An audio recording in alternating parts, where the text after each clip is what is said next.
शेवटच्या 2 दिवसामध्ये माझ्यासोबत असं काहीसं होईल याचा मी विचारसुद्धा केला नव्हता आणि मला डायरेक्ट हॉस्पिटलला ॲडमिट करावं लागलेले.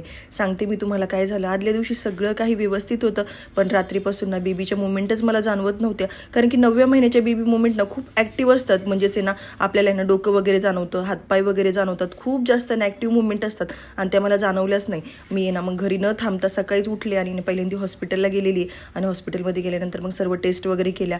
सरांनी मला आहे ना स्वीट खायला सांगितलेले, कॅडबरी वगैरे खाल्ली, ज्यूस वगैरे घेतलं आणि परत बेबी मुवमेंट स्टार्ट झाले. मला खूप जास्त टेन्शन आलं होतं की आहे ना 24 जानेवारीलाच माझं सीझर होतं की काय.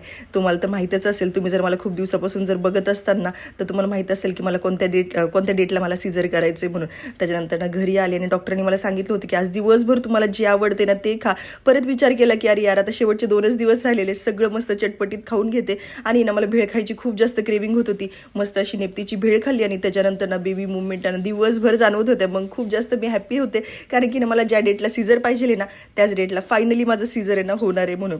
आणि तुम्हाला हे पण सांगायचं की 2-3 दिवस काय माहिती व्लॉग टाईम टू टाईम येतील का नाही, पण माझ्या डिलिव्हरीचं व्लॉग ना खूप जास्त स्पेशल असणार आहे. मी तुमच्यासोबत तो नक्की शेअर करणार आहे. थोडासा लेट होईल टाकायला, तुम्ही समजू शकता, कारण की सीझर झाल्यानंतर ना मला एवढं आहे ना एडिटिंग वगैरे जमणार नाही. पण मी ना तो व्लॉग नक्की अपलोड करणार आहे. सो आतापर्यंत आपल्या पेजला फॉलो केलं नसेल तर प्लीज फॉलो करा. बाय.